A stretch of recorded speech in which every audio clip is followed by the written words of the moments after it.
back again to talk about supplemental insurance, and today the topic is dental insurance. Is it worth what I'm going to pay for it? And it is a question I get all the time and debated in either direction. So basically, here's the long and the short of it. Dental insurance really does vary widely within the marketplace. The purpose is to help you cover the cost of dental procedures. Whether or not it's worth the expense is debatable. So it really is going to depend on your personal situation and your finances. Most dental insurances have a few things in common. Most cover all preventative dentistry at 100% from the first day of the plan for an in-network dentist.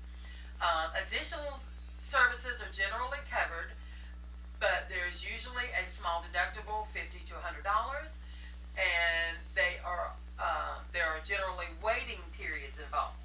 As a rule of thumb, most plans have a 6 to 12 month waiting period for non-preventative procedures with things such as fillings, root canals, crowns, dentures, those types of things. Now, I often hear, well, I need to get dental insurance, but I got to wait a year. I can't wait for a year for a crown. Let me explain kind of why that happens.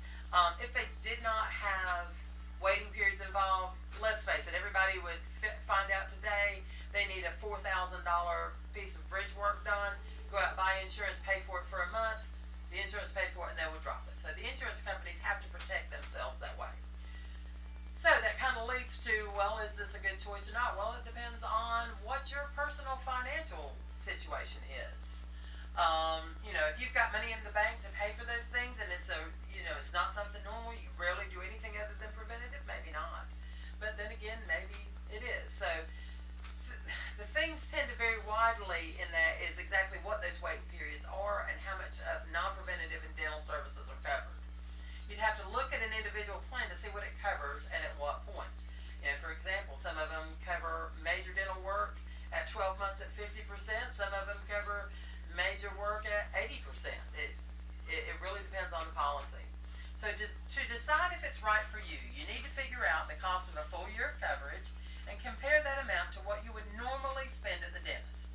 If you're a person, like I said earlier, who rarely ever gets more than a cleaning, it's likely that the insurance is going to cost you more than just paying the dental bill out of pocket. On the other hand, if you know your child is going to need braces, it's likely that the dental insurance would be a smart move financially, provided you buy it early enough to meet the waiting period criteria that they have. Another final consideration for you is if you don't buy insurance and you have a large bill such as a crown and curve, can you afford to pay for it? If the answer is no, then dental insurance might be a good option for you. And while I believe that everybody should have health insurance, having dental insurance is really a matter of weighing the cost of the insurance against the cost of an expensive procedure should it occur. So hope that gives you some ideas on whether or not health insurance is a good option for your family. As always, have an awesome day and look forward to talking with you again real soon.